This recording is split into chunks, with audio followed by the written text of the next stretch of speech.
Bonjour à tous, ravi de vous retrouver pour ce Morning Echo du lundi 7 juin 2021. La photo du jour, c'est celle de Donald Trump qui a fait un discours de 90 minutes à la convention républicaine du Caroline du Nord, laissant présager une nouvelle candidature pour l'élection présidentielle 2024. C'est bien loin, mais enfin, il pèse toujours autant sur les décisions du Parti républicain. Tout ceci, vous voyez, dans un contexte où les bourses sont plutôt reparties de l'avant ce vendredi, en particulier aux États-Unis. Vous voyez le SP500, c'est le graphique en haut à gauche. Il est tout près de son record établi le mois dernier. Alors cela est dû essentiellement aux chiffres du chômage donc publié avec un taux de chômage à 5,8%, mais des créations d'emplois un peu moins dynamiques de prévu. Eh bien, cela a permis finalement au taux 10 ans de se détendre et les valeurs technologiques ont été plutôt entourées, permettant donc ce bon comportement des actions américaines. Les marchés européens, avec une hausse plus légère, continuent aussi d'être soutenus. Vous voyez que le CAC 40, c'est le graphique en bas à gauche, a passé donc à la barre des 6500 points et l'a même confirmé donc vendredi. L'autre actualité importante, eh bien, c'est le G7 qui s'est mis d'accord sur une réforme de la fiscalité internationale avec un droit d'imposition de 20% pour les entreprises qui ont une marge de plus de 10% et puis donc un droit d'imposition minimal de 15%. Alors c'est une manne assez importante avec les dépenses qui ont été générées suite bien entendu au Covid et qui pourrait rapporter 2000 milliards de dollars dans les différents pays. Pour la France, ça pourrait être entre 500 et 1 milliard d'euros d'ici 2 à 3 ans. Mais enfin, il y a encore, il faut encore que cette réforme passe l'aval des pays du G20 puis des pays de l'OCDE avant qu'elle soit mise en place. C'est déjà donc un premier pas.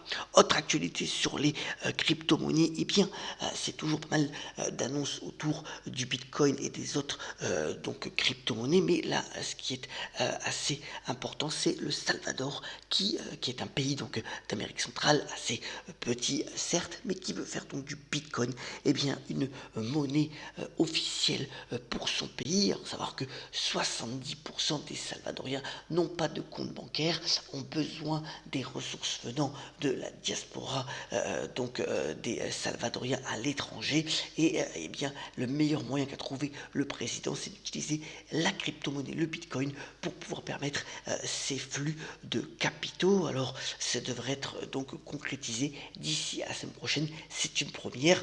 Il y a toujours pas mal de contrastes par rapport aux crypto-monnaies. Les hedge funds qui sont plus ou moins enclins à les utiliser. La régulation qui est toujours aussi présente. Vous voyez que finalement le Bitcoin est bien consolide, notamment sur les niveaux de 36 000 dollars ce matin. Alors, autre nouvelle aussi intéressante, article très intéressant dans les Échos concernant les laboratoires pharmaceutiques et l'oncologie, c'est-à-dire tout ce qui est traitement autour de la cancérologie et donc des traitements de cancer. C'est quand même un chiffre d'affaires de 187 milliards de dollars attendu pour 2021. Alors, le grand objectif de ces laboratoires, c'est d'éviter les rechutes, d'améliorer notamment le traitement de la radiothérapie et d'encourager la prise de médicaments à un stade précoce pour pouvoir endiguer le maximum de cancer. L'autre nouvelle importante dans la médecine, dans la santé, eh bien, c'est le rachat de Medline. Alors, Medline, c'est une boîte non cotée, mais enfin, c'est plusieurs fonds de private equity qui vont mettre la main sur ce distributeur médical pour plus de 30 milliards de dollars. C'est une grosse opération donc, qui s'est concrétisée ce week-end.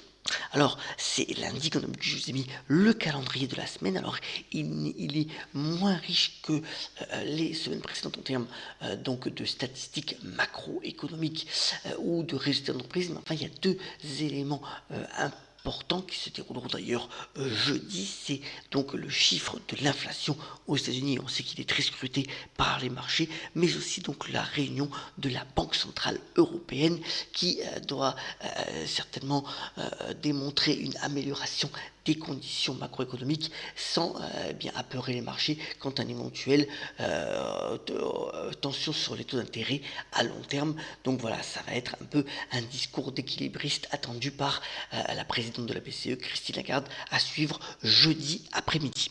Alors sur l'activité des entreprises en France d'abord, eh bien c'est toujours les suites de l'incident des numéros d'urgence par rapport à Orange. Alors des enquêtes administratives vont être menées. Vous voyez que pour le moment le cours d'Orange, qui a quand même sous-performé assez largement la reprise du CAC ces derniers temps, reste sur le même niveau. C'est assez impressionnant, aux alentours de 10,50 euros. Pourtant, vous voyez que en termes de valorisation, eh bien, l'opérateur français se paye peu cher et jouit d'un dividende assez intéressant de plus de 5%.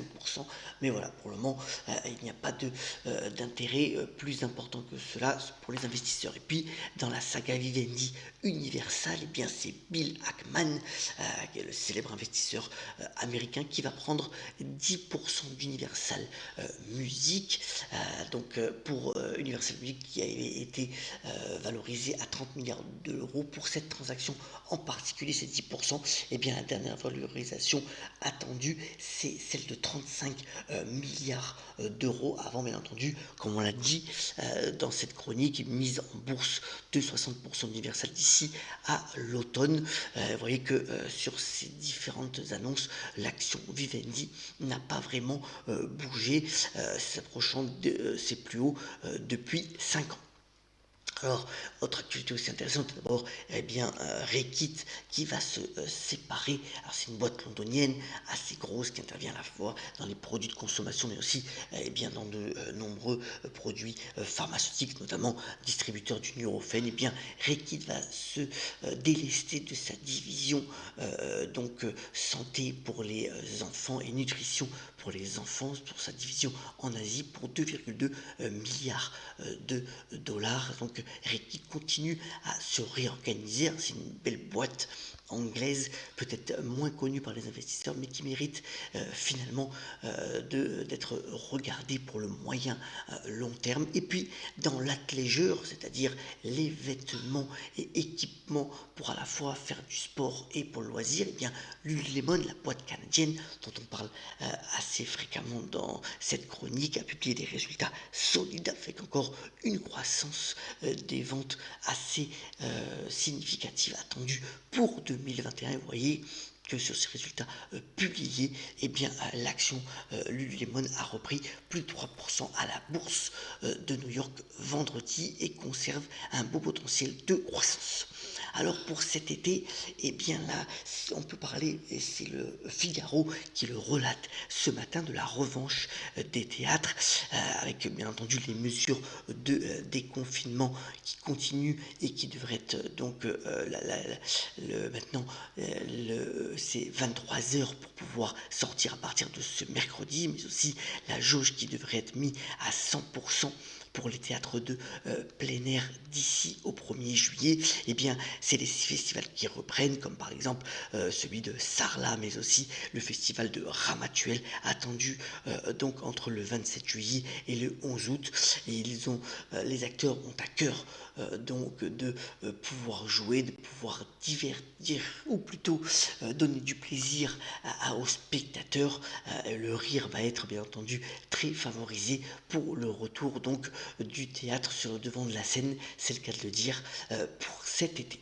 Terminons, puisqu'on parlait de théâtre, ce Morning Echo par la citation du jour nous vient de Pierre de Corneille, qui a notamment déclaré: à force d'être juste, on est souvent coupable. Voilà une belle phrase à méditer, en vous souhaitant bien entendu une belle semaine avec beaucoup de pêche, d'entrain, de solidarité, et on se retrouve très prochainement pour un nouveau Morning Echo. Excellente journée à toutes et à tous.